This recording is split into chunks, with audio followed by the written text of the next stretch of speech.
Hey vlog, I decided to stop here on the bayou today to record this, just a change of pace. It's such a beautiful day, and I was out here dropping off my daughter anyway. So let me see if I can get a good angle where that sun is not in my eyes, but you're also seeing a beautiful scene behind me. Maybe some birds flying. Anyway, I was really thinking this morning, like, I just feel very overwhelmed.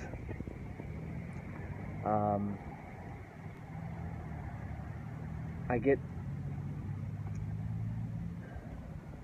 this feeling sometimes, like, I'll have these moments where I've got a lot of energy, and so I get a lot of things started, and then,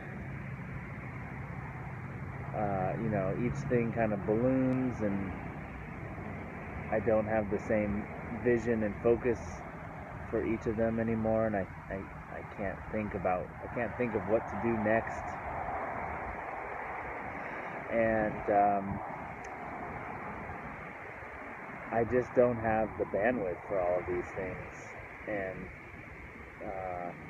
one of the other issues is I feel guilty when I've got downtime. And it feels so good when I first start. It feels awesome to start. Oh, look, I got 3 things going, and I'm pushing them all forward, and it's all great. And then it's not exactly burnout, but I just get real inefficient. I'm switching between the things all the time. I have an hour or so before something happens, but I don't use that time for anything because it's like I want my mind to be on the thing that I'm going to do in an hour, like an appointment or something. Something I've struggled with a lot if I start too many things. I mean, especially that downtime, where it's like I'm ahead. Is what the downtime is. I'm ahead, or there's just a period where there's not much going on in the thing. It's just like waiting, and so I'm idle, and I just start working on new things, and I feel like I'm at that point right now. And so I think what I need to do is figure out what to drop, basically just put off indefinitely, what I should just quickly finish up and kind of freeze the scope of, and just say, hey, it's good enough for what it is, or maybe it's good enough with a few hours of work, and then that'll free up. I mean, a lot of it's just mental space, right? Freeing up what space I need to hold the clarity in my head. So, like, I want to write 10. It's not even much. Something like 10 words a day, And even at the moment, that just sounds like so much. It's not the words. It's not the words themselves or the typing, or it's the okay, I gotta open the text editor, I gotta figure out what to write about, I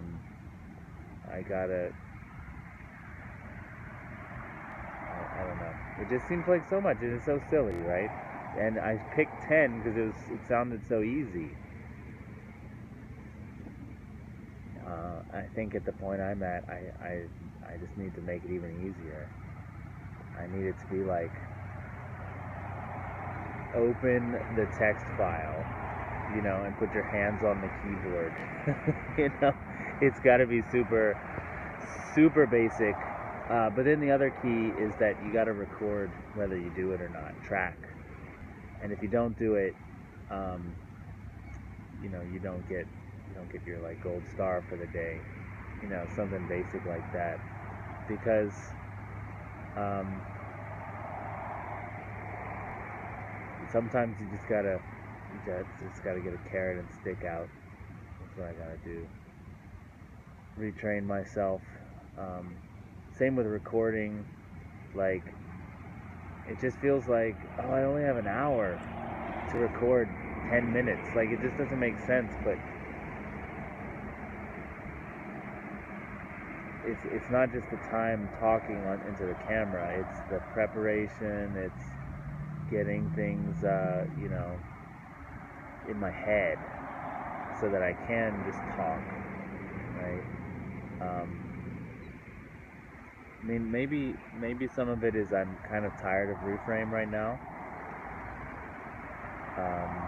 It's not at the interesting part anymore, and the stuff I'm working on is kind of, I don't know, I feel like maybe the course is good enough, but I kind of made promises about what I was going to talk about. Like, I need to do Ajax, I need to do testing. I don't think I'm going to be able to do deployment, but something like this is the difference between a dev build and a production build. You know, I mean, maybe I should just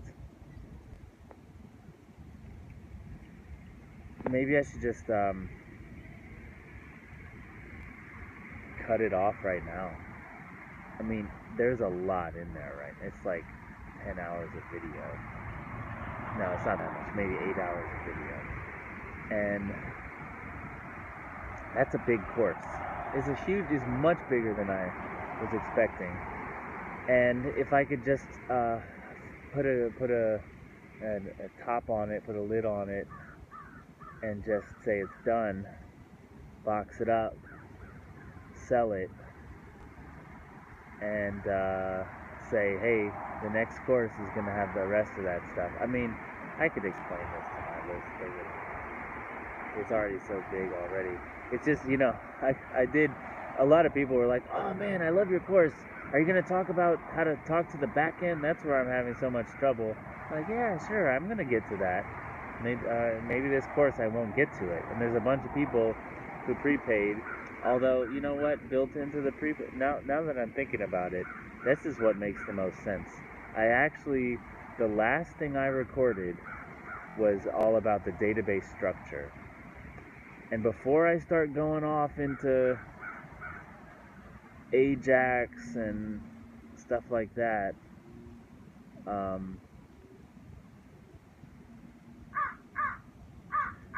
maybe I should just say that's the next course. Come up with a name for the next course. I mean, not next course, but like the next reframe course will be, more about the dev process, more about talking to the back end. And, I mean, maybe I could just do like a reframe back end course. That would be cool. Anyway, I'll have to put that together. It sounds like that's the best thing. I'm just tired of it right now, and I can't let it drag on. And there's other courses I want to get to. I still have this goal. All right, so I thought this morning. Let me change subjects. I thought this morning about well, if I could just pick 3 of my things that I want to work on right now. 1, make Closure Sync, as awesome as it can be, and that means a great experience for the attendees. Right now, we're looking at about 100 people there, and it's funny. Since I've broken even, every ticket sale is just like it's all profit, right? So it adds up quickly. Whereas before it was like there are some fixed costs, like the cost of the venue and the things like that, where it's like you got to pay that off before you can even start making money. And now that there's I really have no per attendee cost. Now that there's none of that, it's actually pretty simple. Every time someone buys a ticket, I make money. And I'm looking at the sort of margin I've got now. There's some room to play. I'm going to use it mostly for emergencies that pop up. But I want to pay my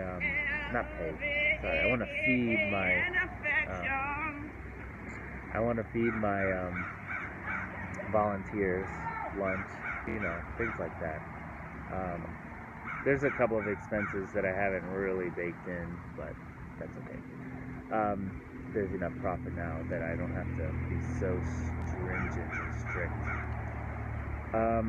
Okay, so Closure Sync, number one. Number two is the rebrand of myself, my personal brand, to the functional programming expert, speaker, consultant, trainer, and thought leader. I guess you know that's a good way to put it. And so that means my website. So I need to launch that. And then that's the thing that, you know, once you launch it, boom, it's okay. Then it's easy to just like write blog posts for it. And then number three is make purelyfunctional.tv into a comprehensive closure training site. That's it. So those are the three things. And you know, Reframe kind of doesn't fit in there, right? It doesn't. I mean, it's great to have a Reframe course, but it doesn't have to be every single thing about Reframe all right now. There's tons of other stuff that could go into the comprehensive closure course, and not course, comprehensive closure training site. So there's going to be free stuff, like all the text is basically free. Most of the videos are paid videos. And then there's other resources that I want to do, like, you know, like a guide to the closure web ecosystem. It's like basically a review of every library and how it fits in and what I recommend, stuff like that. Okay, so I can't even imagine starting working on that while this Reframe thing is going. But I can't imagine even recording the next Reframe video. So I'm going to put it all on hold. I'm going to take the notes I have for the few lessons I had left, and I'm going to put them in a folder, and they'll be ready when I'm ready. And I gotta draft an email to my list about this, which is okay. And I have to figure out my email. I kind of, you know, it's so hard. It's so easy to mess up. So like, I have people tagged now for my newsletter, so I'm only sending to people who are tagged with newsletter, which is great. That means I have people in different buckets though. So now I got to figure out what bucket wants to learn. It used to be I would just send to everybody, but I put in Closure Sync people so I could tag them and not send them 2 emails, and it's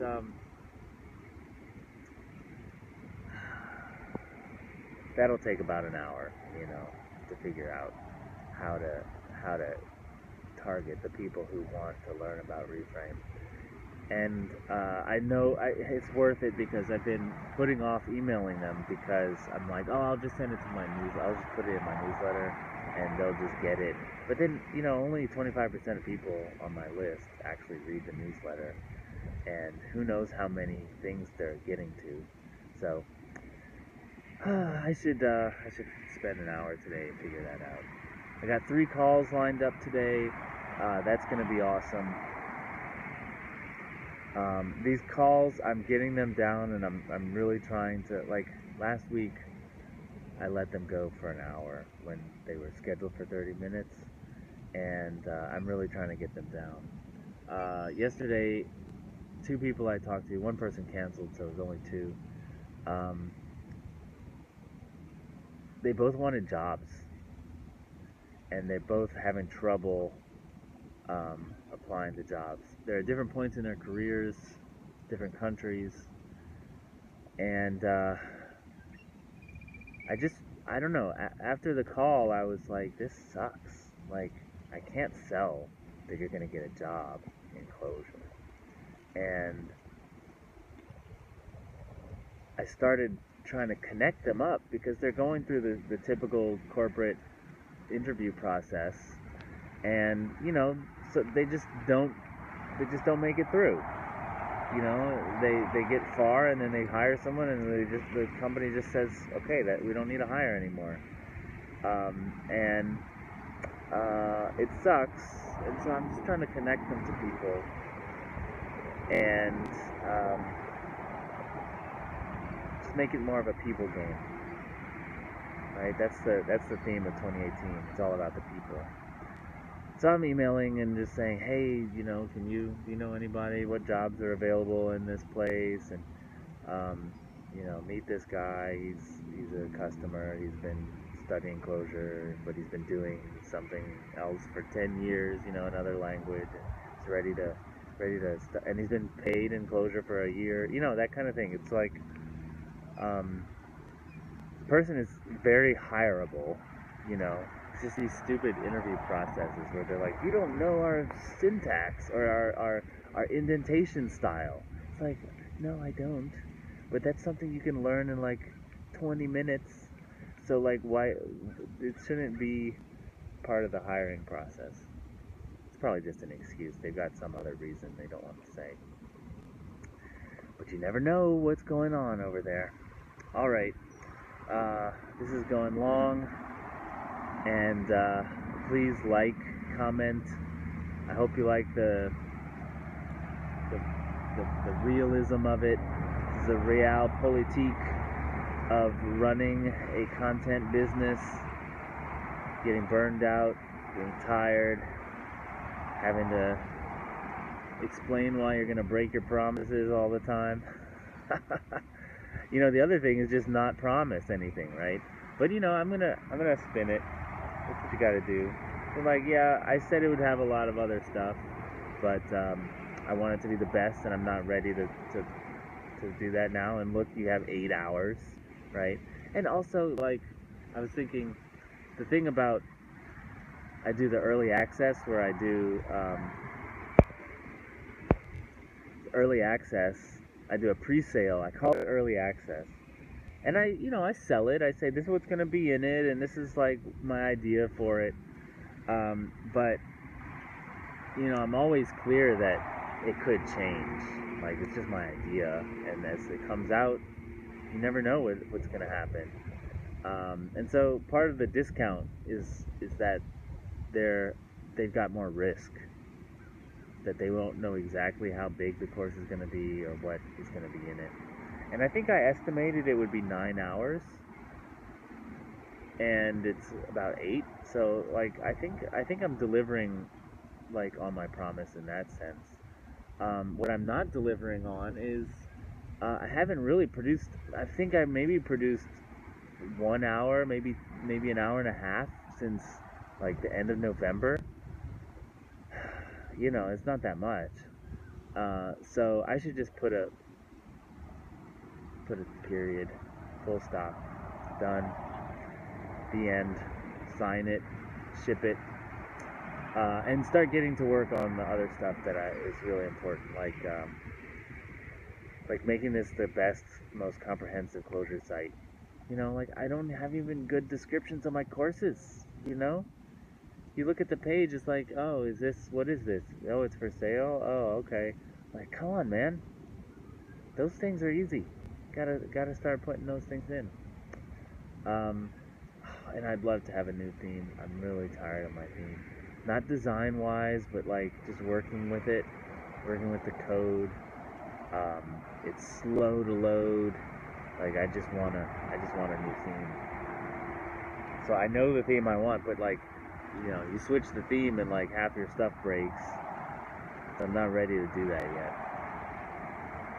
Maybe if I get a weekend away.